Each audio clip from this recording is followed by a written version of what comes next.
There are fractures that do not live within us. They live around us.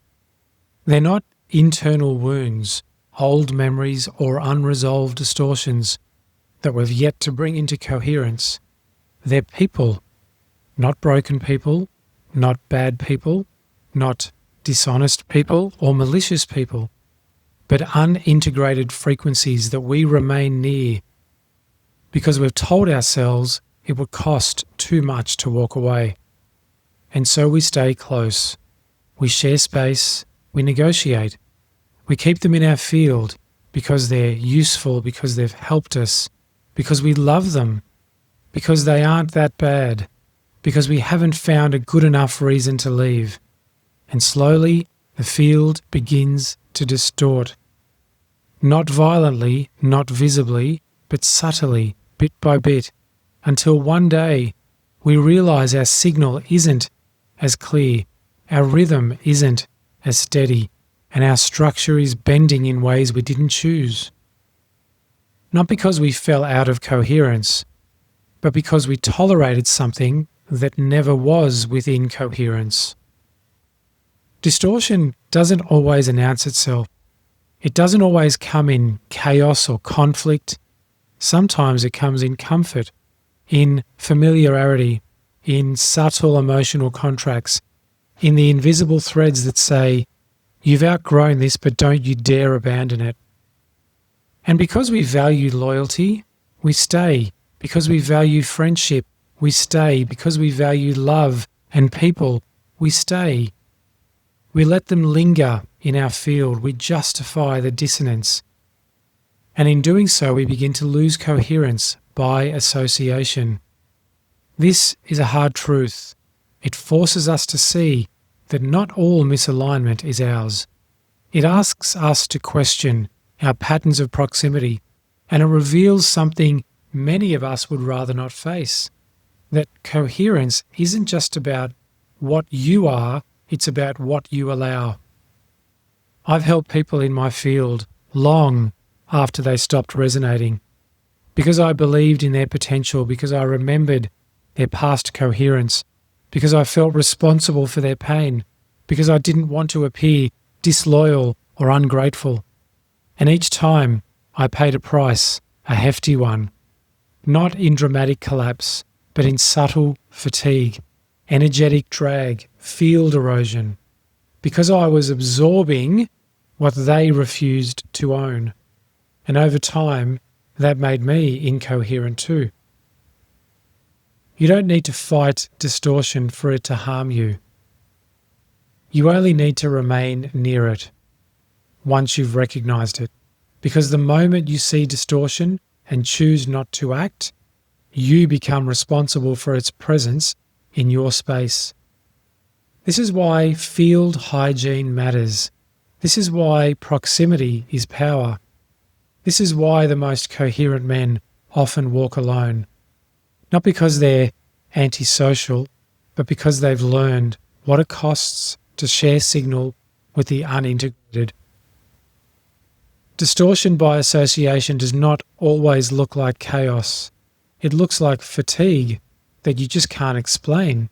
It looks like second-guessing your clarity after a conversation. It looks like adjusting your resonance just slightly to maintain the connection. And over time, it becomes energetic debt. And that debt is yours when you start paying for someone else's incongruence. Now, this isn't cruelty. This isn't superiority. This is sovereignty in the true sense of the word. Because when a man becomes coherent, his field tightens. And anything inside that field must either rise into resonance or fall away. There is no fallback plan. There is no third option. But most men don't want to lose people, especially those they love, especially those they've shared space, time, and have grown with. So they create a fourth option. They widen their field to keep them in. They stretch their coherence to accommodate dissonance. And they tell themselves it's compassion. I've done this too. But it's not compassion. It's dilution. And dilution is the beginning of collapse. There are people in your life right now who are not aligned with your current frequency, and you already know who they are. You've felt it. You've adjusted for them. You've made excuses. You've even blamed yourself. But your field doesn't lie, and the signal has been clear for some time. It's your tolerance that has been fogging the mirror. You don't need to cut them out with drama. You don't need to make declarations. You don't need to explain your evolution to people committed to misunderstanding it. You simply need to eliminate proximity. Cleanly, quietly, decisively. Because if you don't, your signal will erode to match theirs, not as punishment, as pattern. A coherent man guards his field, not just from enemies, but from friends who no longer align, from lovers who cannot hold structure, from collaborators who carry useful skills but a fundamentally unclean signal. He does this not from pride, but from clarity, because he's learned that anything you allow in your field, you are responsible for. And when incoherence lingers, so does the leak. Now, this isn't about building walls. This is about becoming so architecturally sound that your resonance acts as a gate. Anything not in alignment is either refined or removed.